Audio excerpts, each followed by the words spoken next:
2025 भर्तियों का वर्ष आज ही सुनिश्चित करें अपना सिलेक्शन और डाउनलोड करें तैयारी कर लो ऐप। राजस्थान की 2021 की सब इंस्पेक्टर भर्ती मामले में अब घमासान और बढ़ने वाला है, क्योंकि जिस तरीके से लगातार सिंगल बेंच का फैसला आने के बाद डबल बेंच में मामला गया और डबल बेंच ने उस पर स्टे लगा दिया।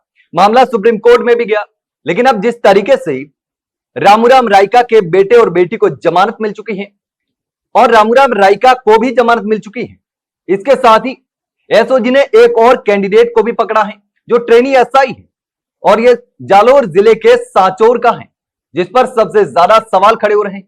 कैलाश को एसओजी ने गिरफ्तार किया है, जो कि ट्रेनिंग ले रहा था सब इंस्पेक्टर की और इस भर्ती में सॉल्व पेपर खरीद करके नौकरी हासिल कर चुका था, थानेदार बन चुका था।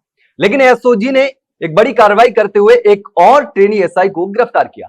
अब यह संख्या जो है वो टोटल मिलाकर 56 पहुंच चुकी है। अब तक एसओजी ने कुल 127 लोगों को गिरफ्तार किया है, जिसमें 56 ट्रेनी एसआई है। लेकिन अब इस पूरे मामले को लेकर जिस तरीके से कुछ अभ्यर्थी कोर्ट से राहत लेकर के बाहर आ रहे हैं, जमानत लेकर के जेल से बाहर निकल रहे हैं, जो आरपीएससी के सदस्य हैं, उसके बेटे बेटी हैं, जो उन्होंने पेपर खरीद करके, जिनके लिए बाबूलाल कटारा ने पेपर अरेंज किया था रामूराम रायका और के बेटे और बेटी के लिए, जो कि पढ़ने में बिल्कुल कमजोर थे, लेकिन बावजूद इसके पेपर खरीद करके एग्जाम दिया और अच्छी रैंक भी हासिल की। उसके बाद तमाम सवाल खड़े हुए, कार्रवाई भी हुई और आरपीएससी पर भी सवाल खड़े कर दिए थे जब सिंगल बेंच ने फैसला सुनाया था इस भर्ती को रद्द करने का।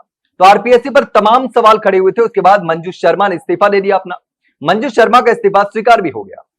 अब बोर्ड में सदस्य भी बहुत कम बचे हैं, लेकिन अब जो है वो आने वाले समय में लगातार डबल बेंच में सुनवाई भी होने वाली है और सुप्रीम कोर्ट में भी अब देखना होगा कि किस तरीके से मामला चलने वाला है। लेकिन अब जिस तरीके से एसओजी कार्रवाई कर रही है, एसओजी की कार्रवाई एक एक करके एसआई पकड़े जा रहे हैं, लेकिन गति धीमी भले ही नजर आ रही है। लेकिन दूसरी ओर एक एक करके कोर्ट से राहत लेकर के अपराधी आरोपी भी बाहर आ रहे हैं, जो कि पेपर मामले में आरोपी हैं। आरपीएससी के पूर्व सदस्य का एग्जाम्पल हमारे सामने है, दूसरे लोग भी हैं और इस परीक्षा में डमी कैंडिडेट में कई बड़े अधिकारी भी शामिल हैं। हनुमान आराम हमारे सामने एग्जाम्पल है। लेकिन अब इस मामले में लगातार जिस तरीके से कार्रवाई हो रही है, जिस तरीके से मामले सामने आ रहे हैं, जिस तरीके से डबल बेंच में यह मामला चल रहा है, भर्ती को रद्द करने के लिए लंबा आंदोलन चला। उसके बाद जो चयनित थानेदार थे उन्होंने भी आंदोलन किया, अपनी आवाज उठाई। उसके बाद वो डबल बेंच में गए, सरकार से भी डिमांड करी, विधानसभा में भी मामला उठा और उसके बाद डबल बेंच में गया और डबल बेंच ने स्टे लगा दिया। लेकिन अब इस मामले में सुनवाई शुरू होने वाली है, अगले महीने से वापस से सुनवाई होने वाली है। लेकिन देखना होगा कि आखिर इस मामले में किस तरीके से सुनवाई होती है, क्या कुछ रहता है।